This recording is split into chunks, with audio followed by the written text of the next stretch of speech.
சிவபெருமானே, நான் உன்னை தவிர வேறொருவரையும் வழிபடுவதில்லை. எனக்கு ஒரு நல்ல கொள்கையை தாரும்.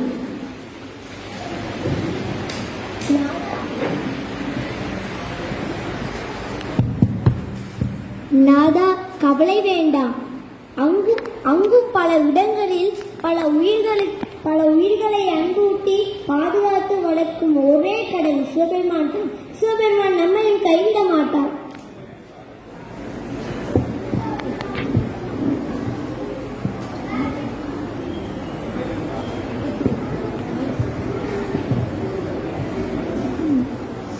மிருகண்ட முனிவரே, நீங்கள் இருவரும் என்னை நோக்கி பூசை செய்ததால் என் மனம் மயந்து விட்டன. கூறுங்கள், உங்களுக்கு என்ன வர வேண்டும்? எங்களுக்கு ஒரு நல்ல குழந்தை வேண்டும். உங்களுக்கு என் மேல் பக்தி உள்ள 16 வருடம் வாழும் குழந்தை வேண்டுமா? இல்லை என் மேல் பக்தி இல்லாத 100 வருடம் வாழும் குழந்தை வேண்டுமா? முன்பால் பக்தி உள்ள 14 வருடங்கள் வாழும் ஒரு குழந்தை எங்களுக்கு வேண்டும். சரி, அப்படியே ஆகட்டும்.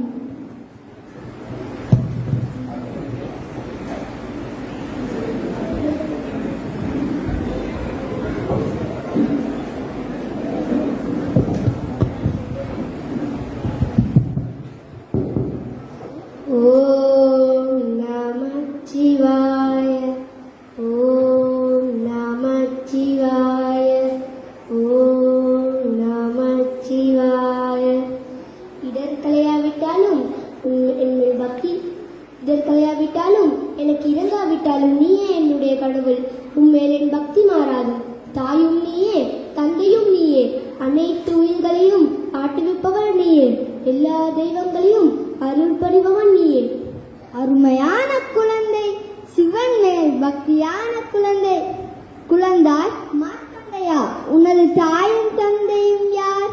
எல்லா பிறப்புக்கும் தாயும் தந்தையுமாக இருப்பவர் சிவபெருமான் ஒருவரே ஆகும்.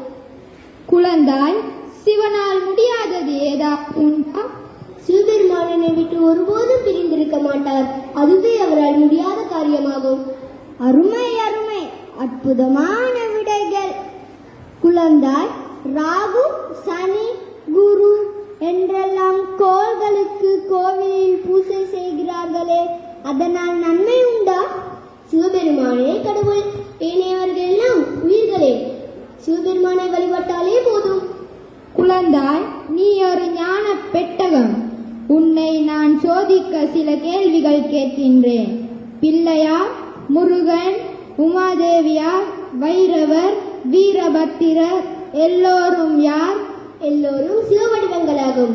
பிள்ளையார் வழிபாடும் சிவ வழிபாடு, முருக வழிபாடும் சிவ வழிபாடு, உமாதேவியார் வழிபாடும் சிவ வழிபாடு, வைரவர் வழிபாடும் சிவ வழிபாடு. முருகன் வேறு சிவன் வேறு என்ற சூரபத்மன் அழிந்தான். அருமையான குழந்தை, அருமை. திருமால் வழிபாடு பற்றி கூறுவாயா? சிவபெருமானே திருமாலாக வருவார். எல்லா உயிர்களுக்கும் திருமால் பதவி உண்டு.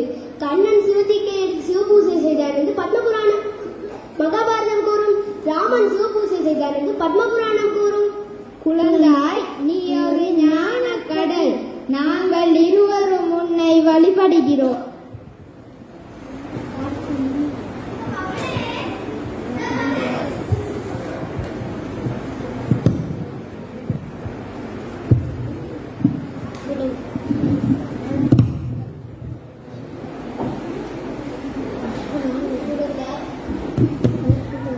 குழந்தாய், உனக்கு 16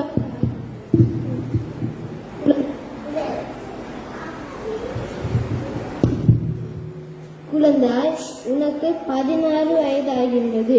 இப்போது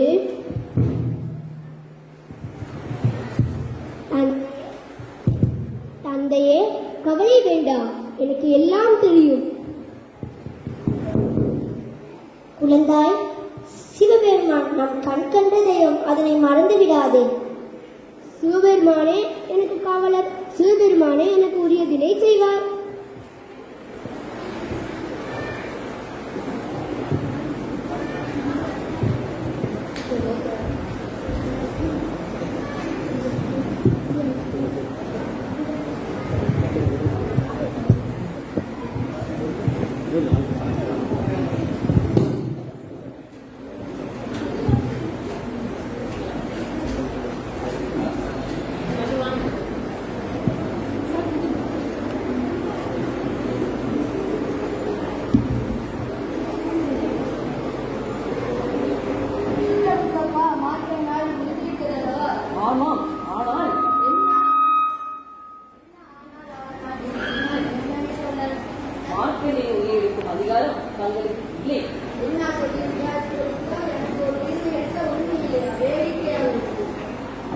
இதுவே ஒரு சைவ சமயம். சமய தீக்கை விசேட தீக்கை நிர்வாண தீக்கை எடுக்கலாம்.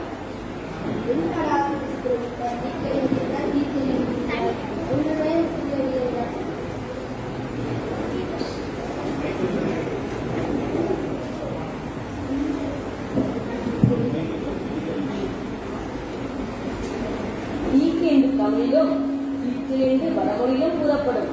அதாவது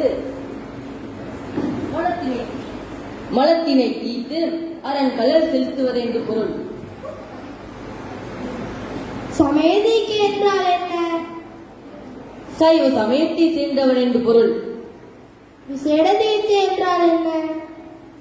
சிவபெருமானின் மகள் அல்லது மகன் என்று பொருள்படும். நிர்வாணத்திற்கு என்றால் என்ன? உலகப் பற்றுகளை கடந்து சிவஞானம் அடைந்தவர்களை அவ்வாறு அழைப்பார்கள். குருக்கள் என்றால் என்ன? இவ்வாறு பல தீட்சைகளை பெற்றவர்களை குருக்கள் என்பார்கள். குருக்கள் எல்லாம் கையிலும் கழுத்திலும் நிறைந்த ஆபரணங்களை அணிந்து உலகப் பற்று மூழ்கி அல்லவா உள்ளனர். அதற்கு தனி கணக்கு உள்ளது.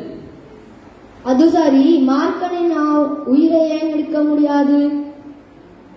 சமய தீக்கு எடுத்தவரை சிறு கண்ட திறனே அவருக்கு தலைவர்.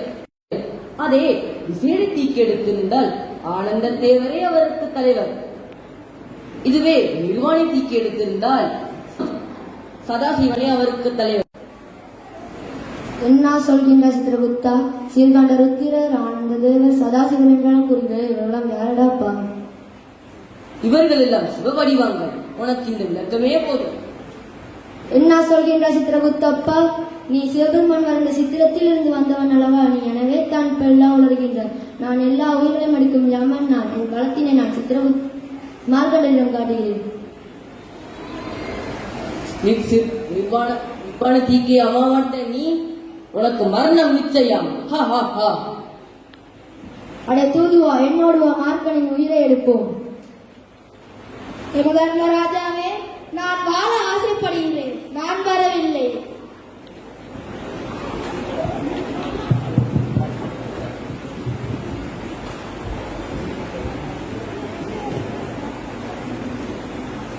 அடே மார்க்கண்டா, உனது உயிரை எடுக்க வருகிறேன். என்ன சொல்கிறாய்? உனக்கு அந்த அதிகாரம் இல்லை தெரியுமா? அடே பொடியா, சின்ன பிள்ளை, நீ என்னை பற்றி என்ன நினைத்துக் கொண்டாய்? நான் சிவபக்தன். எனக்கு சைவ சமய தீக்கைகள் எல்லாம் உண்டு.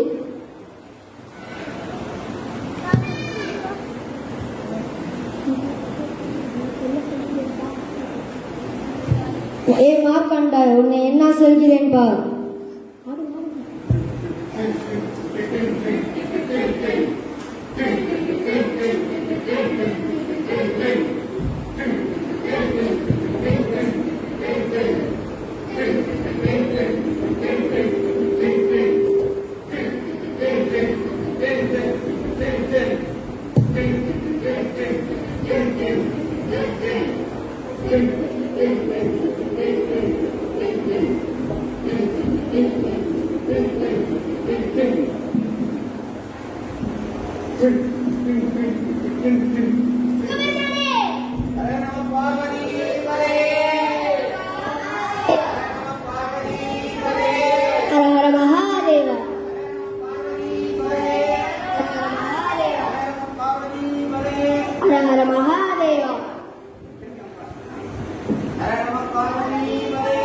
Hara Hara Mahadeva.